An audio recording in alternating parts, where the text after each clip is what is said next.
Boa tarde, galera esperta, canal Educação, terceirão, tudo em paz por aqui, meus amores? Aquele abraço carinhoso de toda a nossa equipe, o tio Matos desejando para vocês arte, vida, luz. Galera esperta, hoje nós vamos aí fazer um passeio na história da fotografia aqui pelo Brasil, tá? Mas a gente vai fazer um movimento inverso, a gente vai trazer a foto de hoje até as origens aqui no Brasil, percebendo características dessas alterações e a contemporaneidade que literalmente traz aí para cada um de nós uma câmera fotográfica até com três três câmeras, né? Num só, para você registrar o mundo inteiro, compartilhar, etc, etc. Nós vamos ver que dentro desse contexto da fotografia e da era digital, a gente tem que ter algumas responsabilidades, sobretudo questões éticas. Né? A fotomontagem, a edição é uma grande realidade. Agora, saber o que é real e o que é montagem, aí vira aquela confusão danada, é ou não é?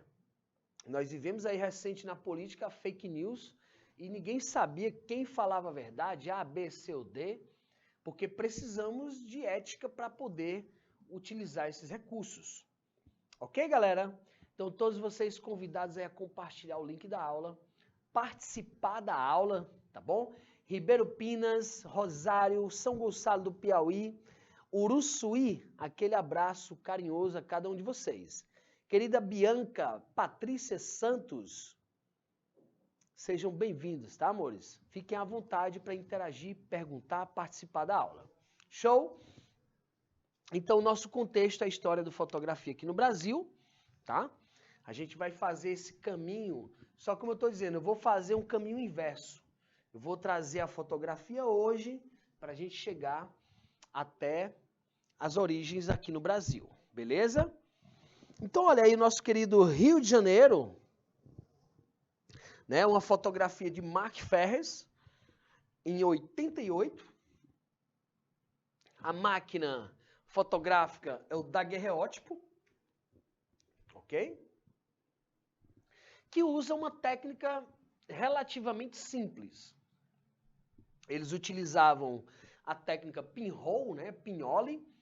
No daguerreótipo você tinha uma caixa escura, onde um orifíciozinho era aberto para a entrada de luz. E a luz reagia com os cloretos de prata, onde nessa região ficava mais escuro, onde tinha a prata, logicamente, né?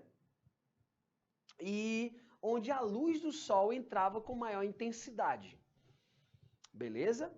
Então, relativamente é um processo simples. Agora, é um processo químico, é um processo de transformação. Beleza? Mas vamos lá, vamos primeiro pegar hoje. Né? Como é que está essa relação hoje? Olha aí, em 1900, século XX, a câmera Mamute, uma das maiores câmeras de lente teleobjetiva do mundo, né? Veja que o século XX nós já vamos ter contextos aí de guerras. Primeira e Segunda Guerra Mundial vão acontecer no século XX e os entreguerras. Então, os registros das novidades geradas pela Revolução Industrial precisam virar arquivos, documentos, tá bom? Então, a gente vai pegar essa foto hoje para chegarmos até a história da foto aqui no Brasil. O que é uma fotomontagem, galera? Uma fotomontagem é uma organização específica de um ambiente ou uma edição de uma fotografia, fazendo trazer uma nova visão de um conjunto, uma nova percepção do todo. Ó, uma nova visão do conjunto. Quer ver a ideia? Olhe para essa fotomontagem. Ela projeta em nós mensagens.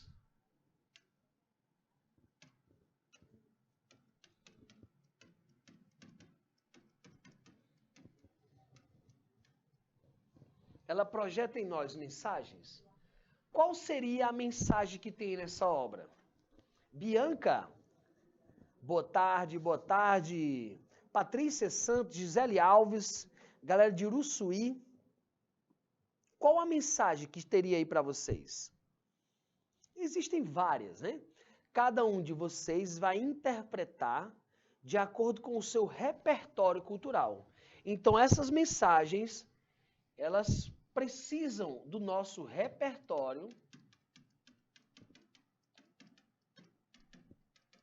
cultural.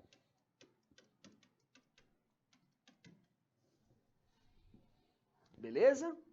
Cada um de nós vai ter uma interpretação diferente. Mas olha só, pegando ao pé da letra, se fosse só a foto da mulher, com o dedo aí na boca, teria uma interpretação. Quando coloca aí essas quantidades de flores, esse colorido, aflorando de um rosto feminino, as fases, as estações do ano, as estações das plantas, o outono, a primavera. Vejam que a primavera, a estação das flores, ela antecede os frutos. Né? A mulher como eixo primário da própria vida. Todos nós nascemos das mulheres. Enfim, veja que a fotomontagem ela amplia as mensagens. Tá? Uma das funções da fotomontagem é ampliar mensagens. Ampliar o texto. Tranquilo isso para vocês?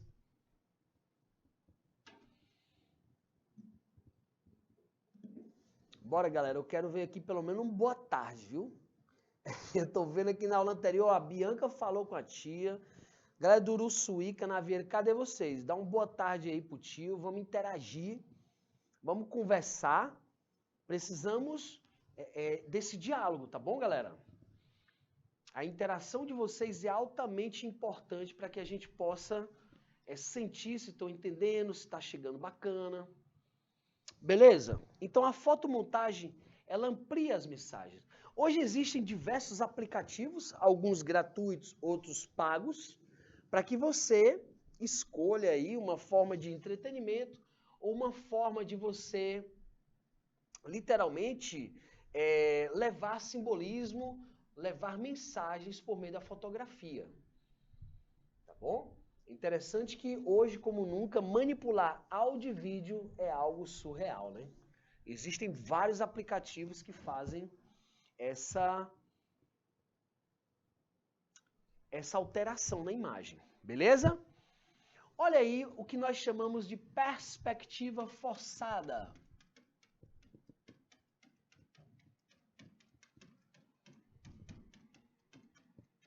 Já fizeram imagens desse tipo? Perspectiva forçada é uma fotomontagem, só que essa montagem ela acontece fisicamente, no ao vivo. Não há edição em computadores. Você organiza os elementos em primeiro, segundo, terceiro plano, e aí você vai ter que ter um enquadramento específico.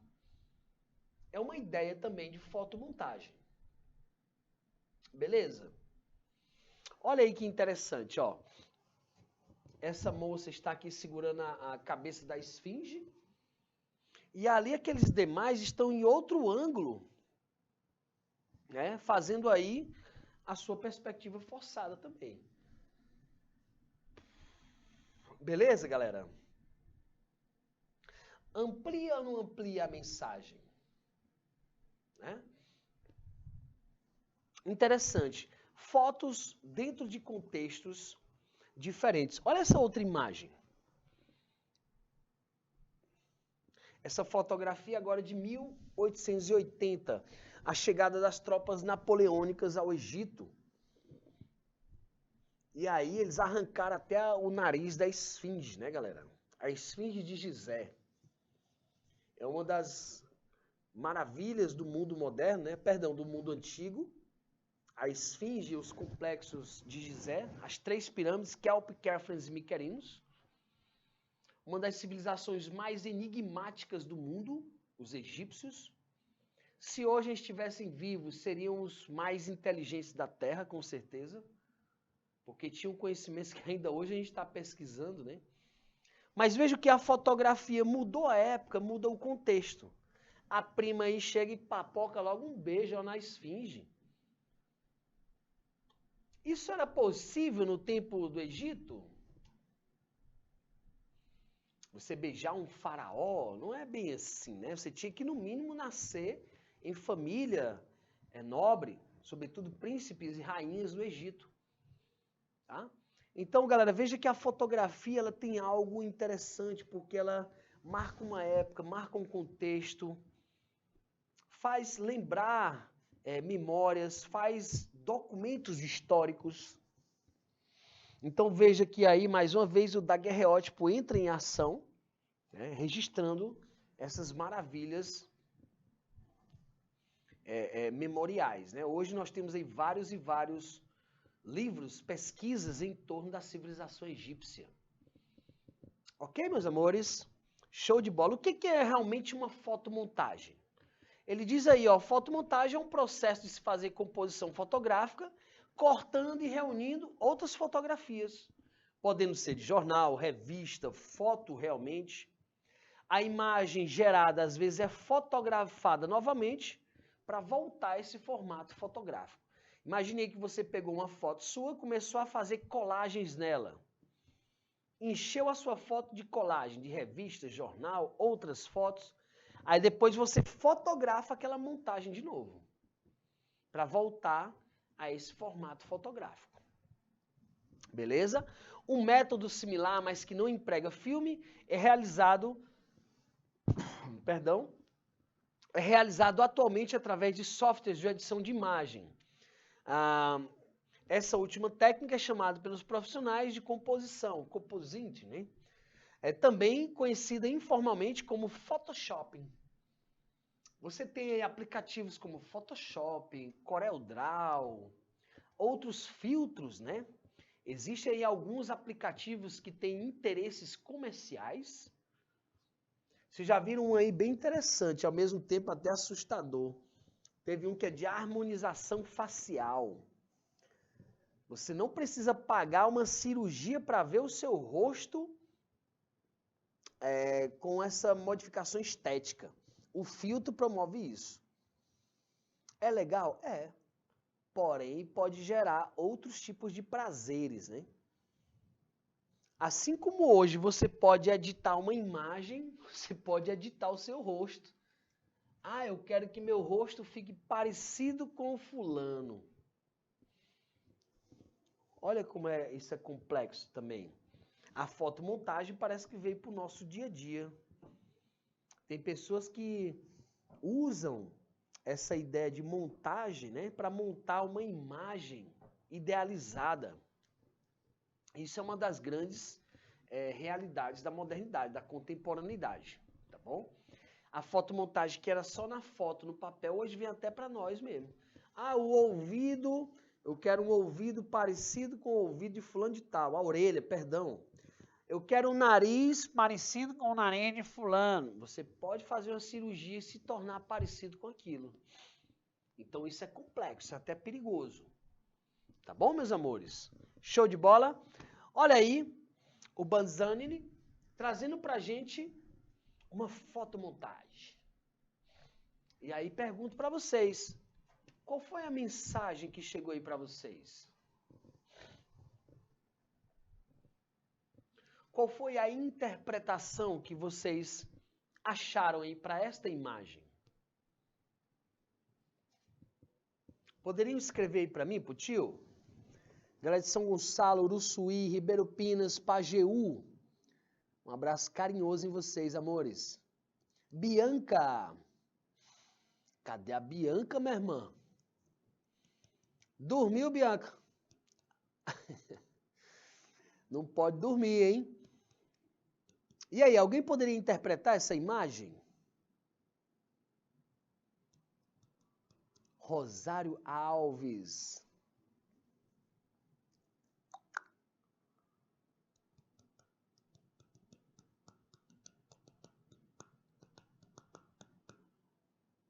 Acho que o povo dormiu, viu, Isnaban? O povo capotou, ó. 3 horas da tarde, climazinho frio. Adeus, tio. Me abandonaram, né? Tá bom, bichinho. Galera, olha só, vamos lá, eu vou interpretando aqui, lembrando que cada um de vocês vai ver uma coisa diferente, tá? mas hora ou outra a gente vai compartilhar a mesma ideia, ó. Veja que ele, como se ele tirasse o rosto dele, né? Tirasse uma máscara. Nós temos máscaras. Por exemplo, eu estou dando aula aqui, só eu sei os problemas que eu tenho na minha vida, os problemas que eu tenho lá em casa, né? Mas eu não posso chegar aqui com essa máscara dos problemas.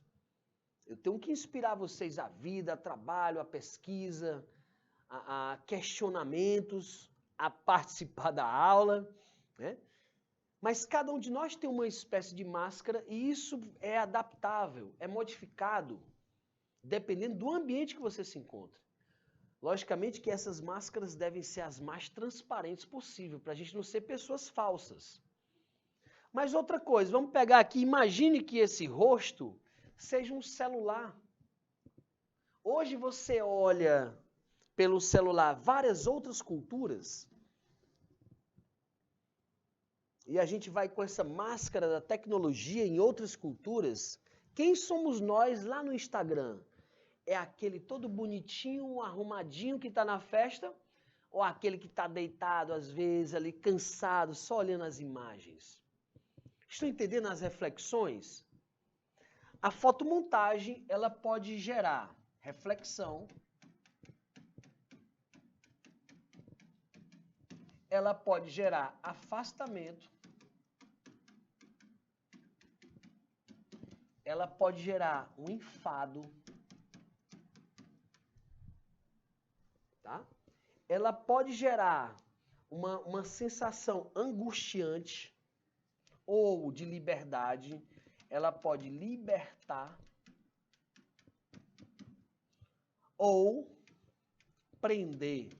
Nesse sentido de libertar e prender as percepções, né? Você pode ficar preso ali ou ser liberto de uma ideia que estava fixa. Ok, meus amores? Então, uma fotomontagem sempre ampliando a mensagem, levando à reflexão, ou ao afastamento, ao enfado, ou à libertação, ou à prisão de uma ideia. Tem pessoas que travam, não consegui ver nada aí, deixa quieto. Travou, ficou preso naquela ideia.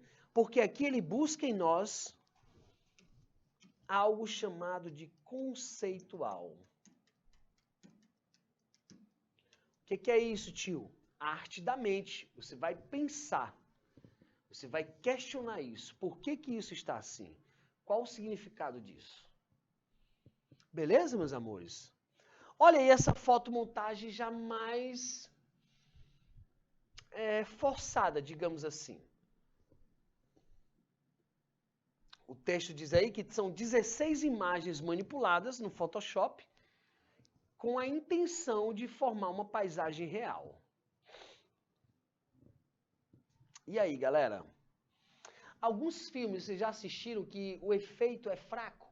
A gente diz assim, eita, mas esse filme aí foi fraco, ó. O efeito visual foi enfim, os efeitos não gostei, o filme ficou meio assim forçado. Isso acontece, né? Sobretudo quando a tecnologia está mais evidente do que o físico, o processo físico, o natural. Algumas imagens são forçações de barra. Né? E a gente tem que estar atento a isso aí, porque hora ou outra a gente capta que é uma fake, que é uma mentira, que é uma manipulação, que é uma montagem. Se a gente estiver bem atento, hora ou outra a gente consegue até se desviar dessa falta ética, né? Quando a pessoa começa a propagar mentiras, propagar imagens manipuladas, pode ser uma intenção artística ou pode ser uma intenção de distorcer uma ideia, um conhecimento, beleza? Raul Hausmann, galera, esse cara é austríaco e ele é dadaísta. Olha as montagens dele. Feita com fotografias, feitas com recortes de jornais, colagens. Raul Hausmann, ele participa do movimento dadaísta. E o dadaísmo, quem lembra lá? O dadaísmo está ligado ao caos. A incoerência. A desordem. Porque o contexto é de guerra. arte. No século XX, nós vamos ter Primeira e Segunda Guerra e os entreguerras. Então, esse processo do Raul Hausmann é uma espécie de colagem, montagem. Beleza? Vamos ler aqui um pouquinho sobre ele, ó. Artista plástico, poeta e romancista austríaco, com o pseudônimo de Dada Schopp, exerceu um destacado papel como dadaísta, participando de Zurique e Berlim. Foi crítico às instituições da Alemanha durante a Segunda Guerra Mundial e com seu pai teve as primeiras aulas de pintura e participou do expressionismo, tendo ênfase na revista Das Stamm. Então, Raul Hausmann, ele dadaísta, lembra lá? Dadaísmo, desordem, caos, a incoerência. Ele vai fazer obras que faz a gente pensar ou questionar sobre o contexto de época. Olha aí essa obra de Raul Hausmann. O espírito de nosso tempo. E aí nós temos literalmente uma cabeça mecanizada. Uma cabeça cheia de números, cheia de aparelhos, né? A escultura está feita em madeira, metal, algumas letras, uma espécie de carta aí que ele coloca, né? Uma moeda, cardboard. E aí, galera, qual a mensagem desta obra, dessa escultura? Alguém poderia dizer para o tio? O que vocês captaram aí de mensagem? Quem já se sentiu mais ou menos desse jeito aí, ó?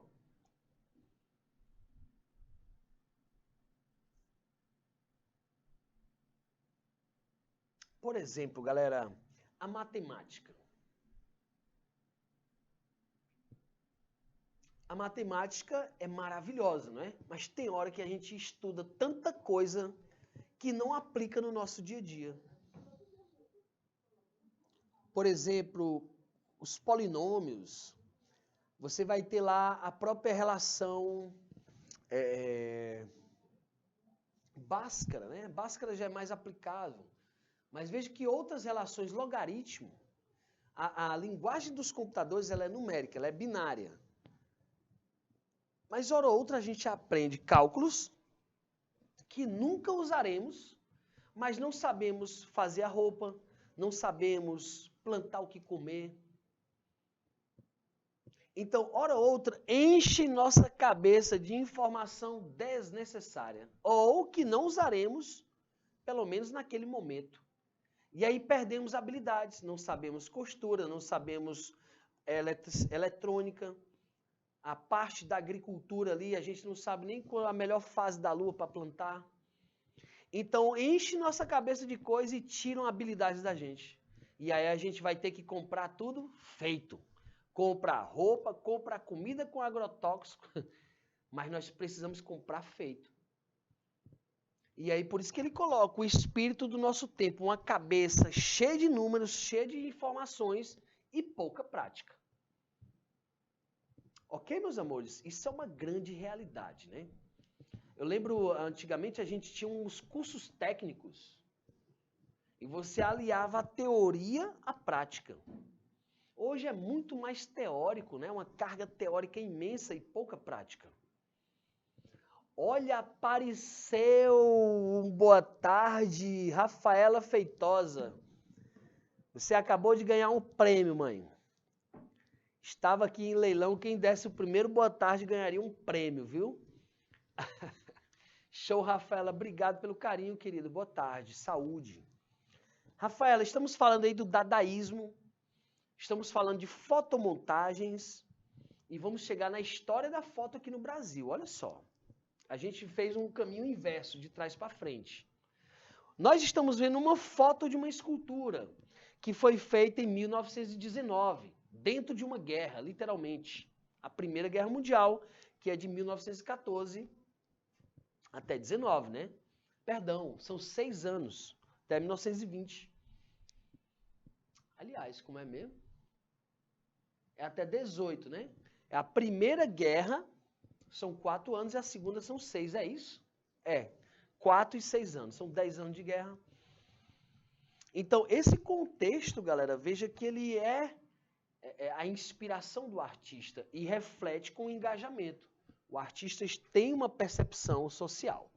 Atos Bucão é um artista brasileiro que vai trabalhar essa ideia da fotomontagem também, ligado a essas influências, né, do próprio cinema, propriamente dito. Tá? Antes de apresentar aspectos surrealistas ou clássicos, a imagem traz uma narrativa em que o artista se mostra influenciado pelo cinema e sua montagem. Hoje, galera, a gente assiste um filme do cinema, o filme passa a cena no espaço, mas ele foi gravado dentro de uma sala usando o chroma key, o fundo verde. Né? Nós não vamos ter uma aula específica sobre efeitos visuais no cinema. E a gente vai estar usando o chroma key aí, bem legal. Ok, galera? Então, Atos Bucão, um artista brasileiro que traz essas percepções da colagem, fotomontagem, ligado à indústria cinematográfica, que é um conteúdo midiático, né? Que é mídia. Olha aí, no nosso Nordeste, eita, Nordestão, hein? No nosso Nordeste, a literatura de cordel, a xilogravura, lembre-se, são elementos bem culturais, né? Uma forma de manter uma tradição, transformar ou repassar conhecimentos. Antigamente, falava-se cantando, galera, para melhor fixar a ideia, melhor aprender o texto, tá? Então, aqui o nosso querido João Borges, ele usa a xilogravura, onde a madeira, ela é utilizada, ela é cavadinha para gerar essa imagem como se fosse uma espécie de foto, e isso vai ser usual para replicar essa imagem em vários suportes, camisas, papéis, revistinhas, etc. A xilogravura é uma espécie de fotografia artística, mais simples, manual e caricatural, né, iconográfica. Característica do nosso Nordeste aqui. Olha aí, meus amores, um esquema científico que mostra uma câmara escura. Uma câmara escura é um princípio que tem no nosso olho também. O nosso olho é uma espécie de câmara escura. E esse orifíciozinho da pupila permite com que a luz entre especificamente, tranquilamente, para a gente enxergar as imagens. Se fosse demais, ficaríamos ofuscados. Então, há um regulador de entrada de imagem dentro do nosso olho, chamado de pupila. E aqui nessa câmara escura, é esse furinho aqui que vai fazer com que a imagem seja projetada dentro da caixa. Tá bom, galera? E aqui no Brasil, a gente vai ter aí a chegada da fotografia. Olha aí, história da fotografia, nós vamos estar relacionando todos os materiais que envolvem a fotografia, o material fotossensível, as lentes das máquinas modernas, os diferentes aparelhos, tá bom? E aí, sobretudo, essa forma de fixar a imagem no suporte, né? E eles vão usar, galera, literalmente o nitrato de prata, o cloreto de prata, que reage à luz solar, tá bom? A palavra fotografia, a origem etimológica é grega, gravar com luz, né? Gravar com luz. Existem várias técnicas utilizando a luz, né, para poder gravar. Por exemplo, você pode fazer hoje painéis gigantes com projeções, com superprojetores. Mas antigamente o que é que você fazia? Usava sombras. E a gente vai ver que alguns desses cientistas aí observaram a própria sombra para poder tecer, começar a criar essas teorias e ciências em torno da fotografia, tá? Olha aí, as primeiras experiências fotográficas de químicos e alquimistas datam cerca de 350 a.C. Todavia, foi em meados do século X que o árabe Al-Khan Basura percebeu a natureza das imagens que se projetavam no interior da sua tenda. Então, mais uma vez, os pesquisadores atentos a essa reação solar, né? Em 1525, já se dominava a técnica de escurecimento dos sais de prata. No ano de 1604, o químico italiano Angelo Sala já sabia que alguns compostos de pratas oxidavam quando expostos à luz. Então, galera, o composto de prata vai ser aí a base do nosso papel fotográfico. Tá? Se você tiver um papel, até mesmo um papel A3, A4 aí, se você tiver os compostos de prata, nitrato de prata ou cloreto de prata, e você banhar aquele papel, tem que ser num quarto escuro, lógico. Aí você põe dentro de uma caixa escura, faz um furinho na caixa e aponta para algum lugar. Você vai registrar uma foto com a técnica pinhole, técnica Pinhole. Daqui a pouco a gente vai falar sobre isso. Por sua vez, o farmacêutico sueco Carl Wiesley viria a corroborar essa técnica em 1777, ao demonstrar o enegrecimento de sais expostos à ação da luz. Beleza, galera? Então, vários químicos estavam procurando, pesquisando qual o melhor elemento para reagir com a luz. Tranquilos? Show de bola? Vamos para frente. A evolução da fotografia. Como a gente falou, vários tentaram fixar essa imagem num suporte, mas o nosso querido Joseph Nissa vai trazer aí, com cloreto de prata sobre o papel, em 1817, a primeira fotografia do mundo, né? Olha que interessante, galera. No verão de 1826. Então veja que a fotografia, literalmente, são zonas escuras e zonas mais claras. As zonas escuras reagiram com sais de prata.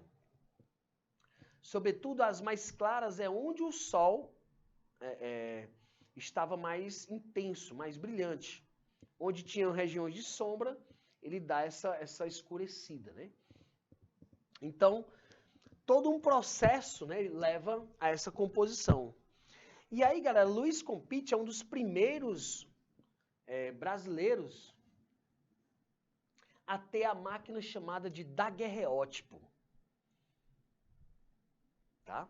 E essa máquina, que é aquela que a gente costuma ver em filmes, onde a pessoa entra ali debaixo daquele tecido escuro, né, tecido preto, para poder registrar a imagem. Demora um pouco, porque a imagem precisa adentrar dentro da câmara escura. Deixa eu tentar mostrar aqui para vocês um desenho simples, ó. Imagine aqui essa caixinha de sapato. Aí você quer tirar uma foto dessa árvore aqui. Esse orifício aqui, ó, esse buraquinho, ele é pequenininho. E só ele vai existir na caixa que dentro está preta. O que acontece, galera? Esse raio luminoso, ele vem invertido, ó. E dentro da caixa, lá no fundo, geralmente a gente coloca um fundo, um papelzinho branco, a gente vai ver a árvore de cabeça para baixo. Isso é a técnica pinhole, a técnica de câmara escura, tá? O daguerreótipo usava esse princípio, essa lei óptica, né? E aí nós já temos um princípio de estudo da física óptica. Hoje nós estudamos aí na escola as leis ópticas, todo raio luminoso que incide paralelo ao eixo, reflete passando pelo foco, né? A luz se propaga em linha reta, enfim. Essas propriedades da luz começam a ser cada vez mais estudadas. Aqui no Brasil, galera, ao tempo que o Luiz Daguerre, esse cara vai criar a daguerreótipo, né? É uma máquina fotográfica. Aqui no Brasil veio um cara, um francês, chamado de Hercule Florence. Antonin Hercule Romuald Florence. Esse cara era um grande pintor, tá? Pesquisador desse novo mundo, desse Brasil. E ele veio para cá numa missão francesa, na fragata Mère Teresa. E aqui ele se apaixonou pelo Brasil. E aí, aqui ele já usou o termo fotografia em 1832. ele era um pintor e veio para cá para pesquisar o Brasil. E, de fato, o que esses grandes aventureiros faziam? Registravam as paisagens, a exuberância, a matéria-prima e divulgavam mundo afora. Ok, galera? Então, esse cara aí, é interessante a gente ter, ó, um francês, né? É radicado aqui no Brasil, em Campinas, São Paulo. É um dos pioneiros aqui nessa ideia da pintura fotográfica. E é o primeiro a falar sobre fotografia no Brasil. Mas a primeira fotografia no Brasil, quem vai fazer é o Luiz Compete. Beleza? Graças às pesquisas do historiador Boris Kossoy, sabemos que Florence utilizou inclusive a palavra fotografia em 1832, bem antes que muitos dos seus colegas europeus. Desta maneira, vemos que a fotografia não foi uma invenção isolada, mas fruto de vários pesquisadores. Quem já assistiu aí os Crudes, galera? Lembra como eles faziam uma foto lá? Eles pegavam uma tinta, passavam no rosto e encostavam o rosto numa pedra. É interessante que essa ideia da foto desde a antiguidade, que há uma relação de como a gente capturar melhor essa imagem, né? Olha aí, curiosidade da fotografia. Dom Pedro II, quando veio para o Brasil, no seu exílio, não teve tempo para trazer todas as imagens que ele tinha. Então, ele doou 25 mil imagens à Biblioteca Nacional, colocando uma condição, que essa exposição levaria o nome da Imperatriz Teresa Cristina. O dia da fotografia é 19 de agosto, né, que é o dia onde o Estado francês declara o daguerreótipo como um bem de domínio público, um patrimônio material, a máquina fotográfica. Beleza, galera? Show de bola? Curiosidades aí da fotografia, né?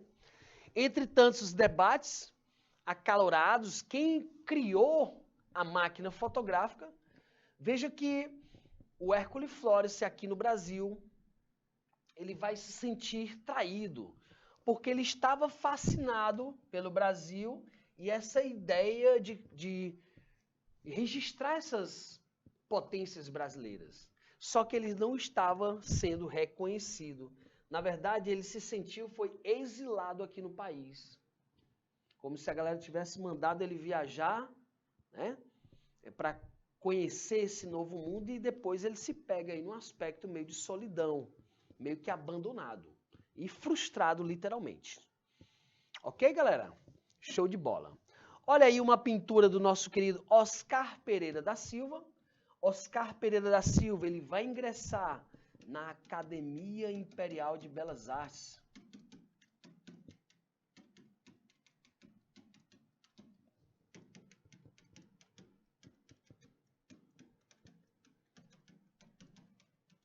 Ele vai ingressar na Academia Imperial de Belas Artes, tá? Absorvendo técnicas neoclássicas, técnicas clássicas de pintura. E aí nós temos aí a imagem do Hércules Florence, esse francês que veio para o Brasil como pintor, trouxe essa primeira ideia de fotografia, porque ele era um pintor documentário, ele pintava e as suas pinturas viram registros históricos, eram literalmente documentos que ele estava registrando. Ok? Show de bola! Em 1840, com a chegada de Louis Compte, nós vamos ter a daguerreótipo, né? Chamando a atenção da família real, Dom Pedro II e o primeiro fotógrafo no Brasil é o nosso querido Luiz Compete, tá? Depois, Mark Ferrer, o nosso Militão de Azevedo, registrando o nosso país com o daguerreótipo, essa máquina simples. Agora, olha que interessante, galera. O fotógrafo Cristiano Júnior teve uma pegada diferente. Ele vai trazer um aspecto, ao mesmo tempo, crítico e lucrativo. Ele pegava escravos, oferecia uma certa quantia para esses escravos, para eles pousarem para a fotografia. A fotografia antigamente precisava de uma pose até mesmo demorada. porque precisava a luz entrar na máquina para registrar. Hoje, com as tecnologias, isso ficou instantâneo. Apertou o botão, registrou. Mas olha que interessante, por mais de 300 anos, a escravidão era a base econômica no Brasil. Escravizavam-se índios, né? Posteriormente vai ter o tráfico negreiro, e era tão lucrativo quanto as transações com açúcar. Então, alguns artistas, fotógrafos, começam a fotografar escravos para venda e ofereciam dinheiro aos escravos. E, ao mesmo tempo, essas imagens eram colocadas como propaganda, literalmente um cardápio, um menu de escravos, tá? E trazendo, sim, a participação da mão negra africana nessa política mercantilista. Isnamba, vamos colocar aí 2 minutinhos para a galera fazer um print dessa tela, anotar aí as principais informações, porque isso norteia essa base, né, dessa chegada da influência europeia aqui no Brasil, tá? 2 minutinhos, anotem, façam um print e já a gente volta.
Beleza, beleza, pura, meus amores. Anotaram, hein, gente? Tranquilo? Olha aí, ó. No Império do Brasil, a escravidão continua sendo a principal fonte de renda, como nos é lembrado quando vemos fotografias de colheita de café ou da mineração, onde os escravos eram protagonistas. Bem aqui no final ele coloca assim, ó. Eram carregadores, aguadeiros, vendedores de frutas, cesteiros, barbeiros ambulantes, quituteiras e etc. Galera, olha esse primão aí, ó, com um monte de cadeira na cabeça. Cadeirinha já com estilo Art Nouveau. Cadeirinha com estilo estilizado. Cadeirinha torneada, né? Vocês já viram alguns vendedores ambulantes que passam ali na porta das nossas casas? Aí depois passa uma tia com uma bacia cheia de cheiro verde, coentrozinho, salsinha. Aí depois passa um tio vendendo leite. Observe que isso são marcas ainda desse sistema escravista. Logicamente que tradicionalmente gerou uma cultura, esses vendedores ambulantes. Mas era uma característica do século XIX, aqui no Brasil. O tráfico negreiro era um grande negócio para o capitalista brasileiro. Galera, pra vocês terem uma ideia, era mais lucrativo do que o próprio açúcar. Tá bom? Então, essas imagens, eles pagavam, o Cristiano Júnior, ele pagava o escravo para fazer aquela pose, Mas depois o próprio escravo era ofertado como se fosse uma espécie de cardápio, né, de menu. É que muitas vezes o que é esquecido é que a escravidão tinha recursos indiretos. Por exemplo, um comprador de escravo ele pagava impostos ao município, referente àquela compra. E aí era uma apólice de seguro para garantir o seu investimento. Então, eram literalmente uma das formas econômicas mais lucrativas, porque você não tinha como ter prejuízo, tá bom? A pessoa que era retratada não recebia direitos de imagem, mas recebia um troco, geralmente do próprio fotógrafo. E vejam, galera, que há uma pose literalmente fotográfica, porque o daguerreótipo ele necessita de um tempo de exposição à luz, tá bom? Interessante que a gente tem que entender também digamos assim, uma utilização da fotografia para algo que nós hoje, por exemplo, abominamos, né? Escravidão, vender pessoas, ou os direitos de imagem, por exemplo, hoje gera uma série de problemas, né? Judiciais. Olha aí, ó, o nosso querido Cristiano Júnior, ele vai sim pegar esse gancho do daguerreótipo, esse gancho da economia escravista, fazendo com que esses escravos, ó, ganhassem um trocado do fotógrafo, pousassem com seus instrumentos de trabalho e, sobretudo, descalços, porque isso era uma representação da própria escravidão. Todos estão descalços. Aparece do corpo inteiro, né? E olha aí, galera, geralmente nos seus afazeres, na sua profissão. O vendedor, o barbeiro, o quituteiro, o homem inteligente. Escravos, galera, vocês terem uma ideia, tinham escravos que eram usados para manter a família. Como assim, tio? Não, a gente fica aqui, quem vai trabalhar é o escravo. Ele que trazia o sustento da família. Então, esse sistema ele é bem mais complexo do que a gente imagina, né?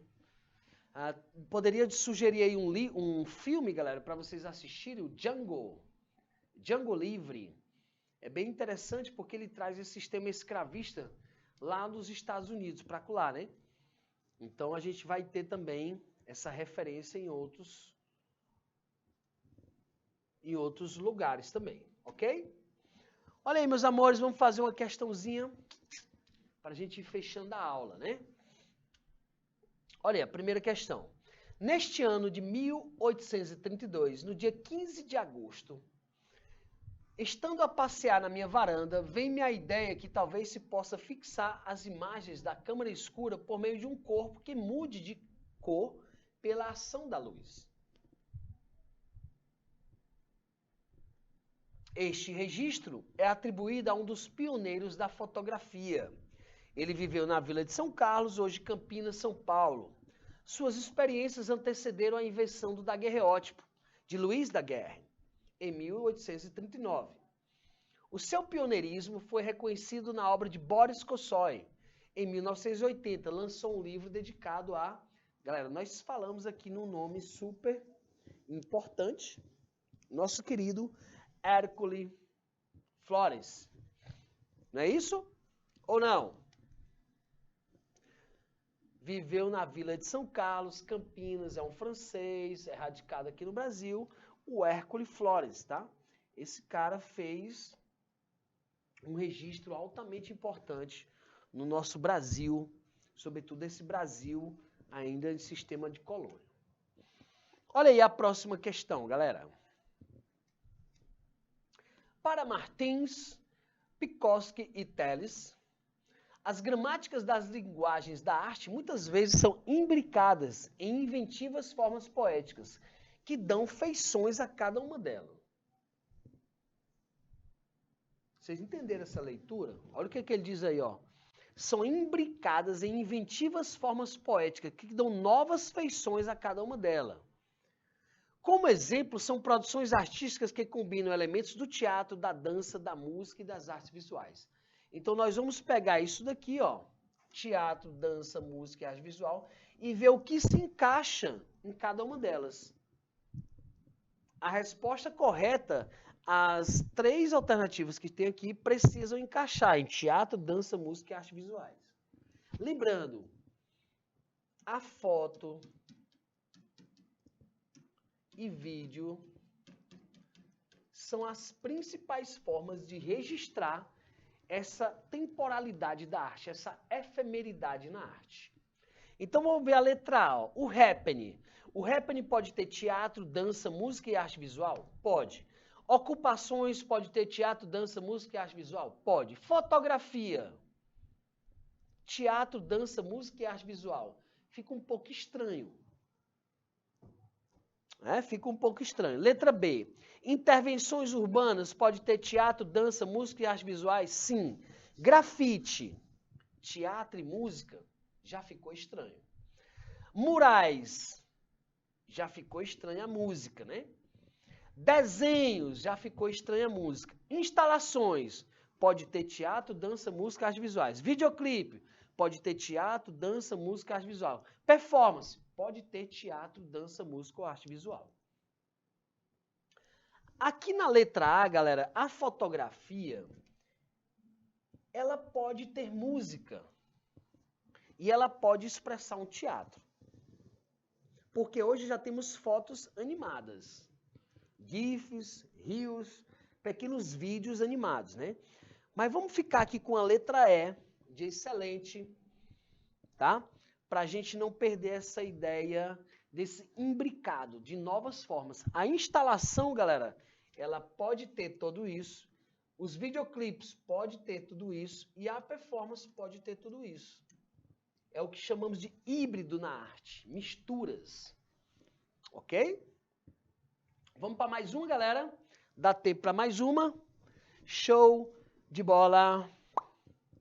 Sobre as modalidades performance, instalações e happening. Isnamba, coloca aí 1 minutinho para a galera dar uma lida na questão. Olha aí, São Gonçalo, rapaz, show de bola. Vamos para a próxima, São Gonçalo. Gostei, hein?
Beleza, beleza pura, meus amores. Galera, performance, instalações e happenings.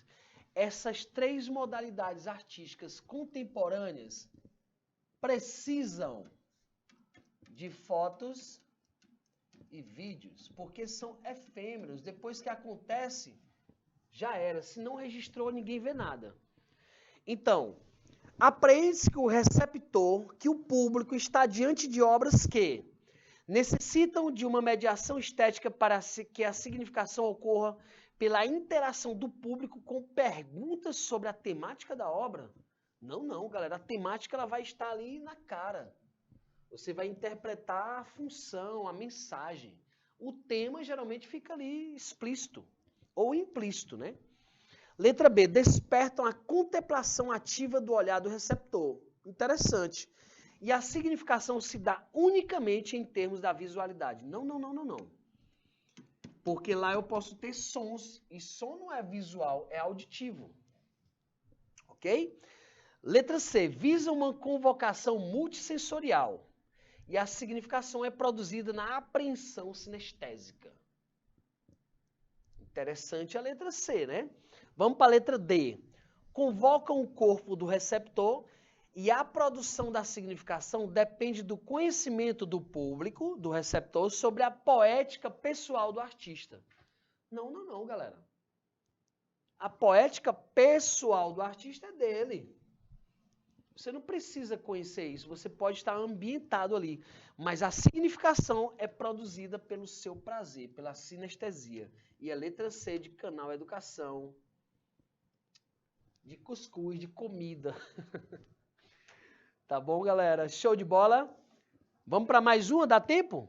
Olhem essa foto, meus amores. Isso é uma instalação, uma jaula, né? Aí tem música, tem instrumentos.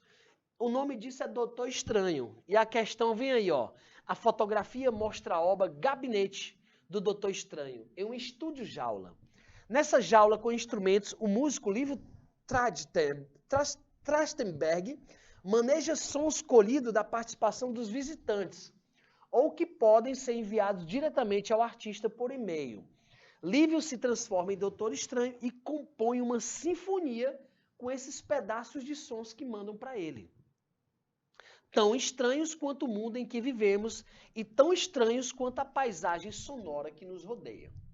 Essa proposição de Trachtenberg aponta a contaminação entre linguagens artísticas. Por ser uma, galera, ele mistura linguagens artísticas. E veja que nós falamos que é uma instalação e usa sons, instalação sonora e performática. O artista pega aqueles sons e vai montar ele dentro de uma instalação, gerando uma performance. Beleza, galera esperta, terceirão, maravilha. Vou deixar aqui aquele abraço carinhoso para vocês. Um ótimo final de semana a todos. Beleza? Que a gente possa estar conectados com o melhor lado da vida, tá, galera? A alegria, a ajuda ao próximo e esse engajamento social, beleza? Grande abraço, até a próxima semana, galera. Valeu, show!